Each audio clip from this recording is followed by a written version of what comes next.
प्रसिद्ध गायक, गीतकार, संगीतकार भीमशाहीर प्रभाकर पोखरीकर यांचे दुःखद निधन. आंबेडकरी चळवळीतील एक प्रकाशदीप मावळला. पुणे जिल्ह्यात आंबेगाव तालुक्यातील पोखरी गावचे सुपुत्र प्रभाकर पोखरीकर दादा यांचे दीर्घ आजाराने आज पहाटे निधन झाले.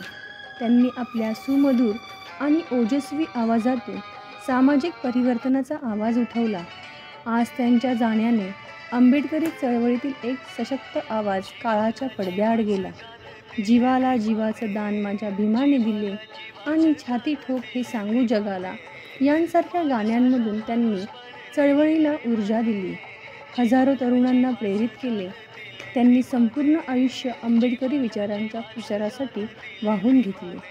स्वतःच्या सुखदुःखाची तमा न बाळगता समाजाच्या उद्धारासाठी त्यांनी धम्मयात्रेच्या माध्यमातून अखंड सेवा केली.